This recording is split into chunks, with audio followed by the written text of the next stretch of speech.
অনুষ্ঠানের সব কিছুই সুন্দর, দুটি জিনিস নিয়ে আমার ছোট্ট করে আপত্তি আছে। তার একটি হলো, কোনো আলোচক উপস্থিত হলে কোনো বক্তব্য চলাকালীন সময় তাকবীর ধ্বনি দেওয়া, তাকে ওয়েলকাম করা, এই জিনিসটা খুবই আপত্তিকর একটি কাজ।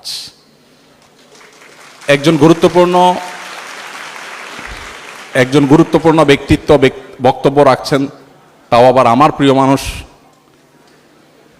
এর মধ্যে যখন আমাকে অভ্যর্থনা জানানো হচ্ছে স্যারের বক্তব্যে ডিস্টার্ব করে, জিনিসটা আমার কাছে খারাপ লেগেছে। আমি সেজন্য উপস্থিত ভাইদেরকে নিষেধ করেছি। আর আপনাদের কাছে শেয়ার করার উদ্দেশ্য হলো, আমাদের দেশে রাজনৈতিক সভাগুলোতে সাধারণত এই জাতীয় কালচার অনেক বেশি হয়। দুঃখজনক হলেও সত্য, ওয়াজ মাহফিলগুলোতেও আজকাল এই কালচার খুব বেশি চর্চা হয়, যেটা একেবারেই অনুচিত একটি কাজ।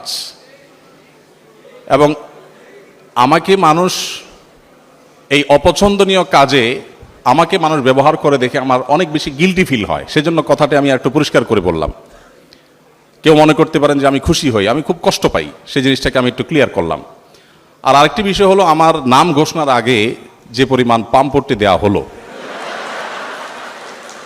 এটা আরেকটা দৃষ্টিকটু এবং ইসলামী শরিয়ার দৃষ্টিকোণ থেকে একটি অপছন্দনীয় কাজ।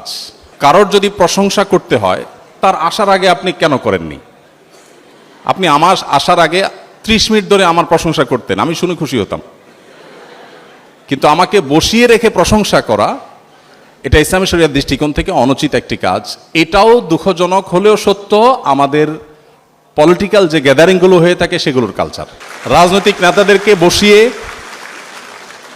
আমাদের বিভিন্ন স্তরের রাজনৈতিক নেতাদেরকে বসিয়ে পামপট্টিমূলক বক্তব্য না দিলে ওরা অনেকে নাখোশ হন। কিন্তু এই কালচারটা কখনো ভালো কালচার না।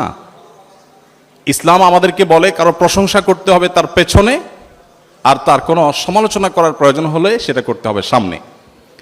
আমিও আপনাদেরকে আপনাদের দেয়া পামপট্টির বিপরীতে কিছু পামপট্টি দিতে পারতাম, সেটা না দিয়ে আমি এ দুটি কারেকশন দিয়েছি। কারণ আমার ছোট ভাই তুল্য শিক্ষার্থী আপনারা যারা আয়োজন করেছেন, আমি আপনাদের প্রতি সম্পূর্ণ শ্রদ্ধা রেখে বললাম যে আপনারা এই বিষয়গুলো সামনের দিকে খেয়াল করবেন। আমরা একজন মুসলিম হিসাবে আমাদের প্রতিটি বিষয়কে কোরআন এবং সুন্নাহর ছাঁচে ফেলে আমাদের করা উচিত।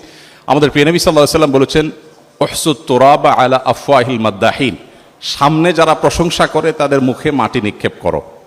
আমি আপনাদের মুখে মাটি নিক্ষেপ করতে চাইনি, দুঃখিত, আপনারা ভুল বুঝবেন না। আর এখানে মাটি নাইও, চাইলেও নিক্ষেপ করার কোনো সুযোগ নাই। আমি শুধুমাত্র প্রিয় নবী সাল্লাল্লাহু আলাইহি ওয়াসাল্লামের এই হাদিসটি শোনালাম যে আমাদের সমাজ আজকাল সামনে প্রশংসা করতে, যদিও আমাদের বিষয়টা সেরকম না, জাস্ট প্রসঙ্গত আসলো তাই বললাম, সামনে খুব বেশি প্রশংসা আর পেছনে দুর্নাম, এটাতে আমরা খুব বেশি অভ্যস্ত। আর আল্লাহ রাব্বুল আলামিন আমাদেরকে বলেছেন আমরা যেন সামনে মানুষের দোষের কথা যদি বলার থাকে, তাহলে সেটা লোকচক্ষুতে বা সবার সামনে নয়, কোনো মানুষকে সুন্দর করে আমরা তার দোষের কথাটি বলা, আর তার প্রশংসার কিছু থাকলে তার পেছনে বলা। তাতে কি হবে? সামনে প্রশংসা করলে লোকটি অহংকারী হবে না, তার ভিতরে অহমিকা আসবে না। মানুষ তো দিন শেষে, আমরা অনেকে বলি না আমাকে কোনো প্রশংসা করে লাভ নাই, কোনো পামপট্টি দিয়ে লাভ নাই, আমি রেলগাড়ির চাকা। এই সমস্ত কথা যতই আমরা বলি না কেন, দিন শেষে আমরা মানুষ, প্রশংসায় আমরা প্রভাবিত হই। তো এই জন্য বিষয়গুলো আমাদের খেয়াল করা দরকার।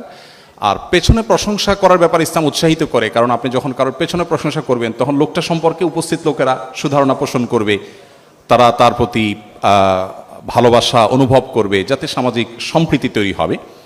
তো এই জন্য ইসলাম এটাকে অ্যাপ্রিসিয়েট করে। আমি দুঃখিত, আপনাদের ছোট্ট দুটি কারেকশন আপনাদের সামনে নিয়ে আসলাম। আমি আশা করি আপনারা এটাকে অন্যভাবে দেখবেন না এবং ক্ষমাসুন দৃষ্টিতে দেখবেন আমার এই স্পর্ধাকে। আস-সুন্নাহ ফাউন্ডেশন, উম্মার স্বার্থে সুন্নাহর সাথে।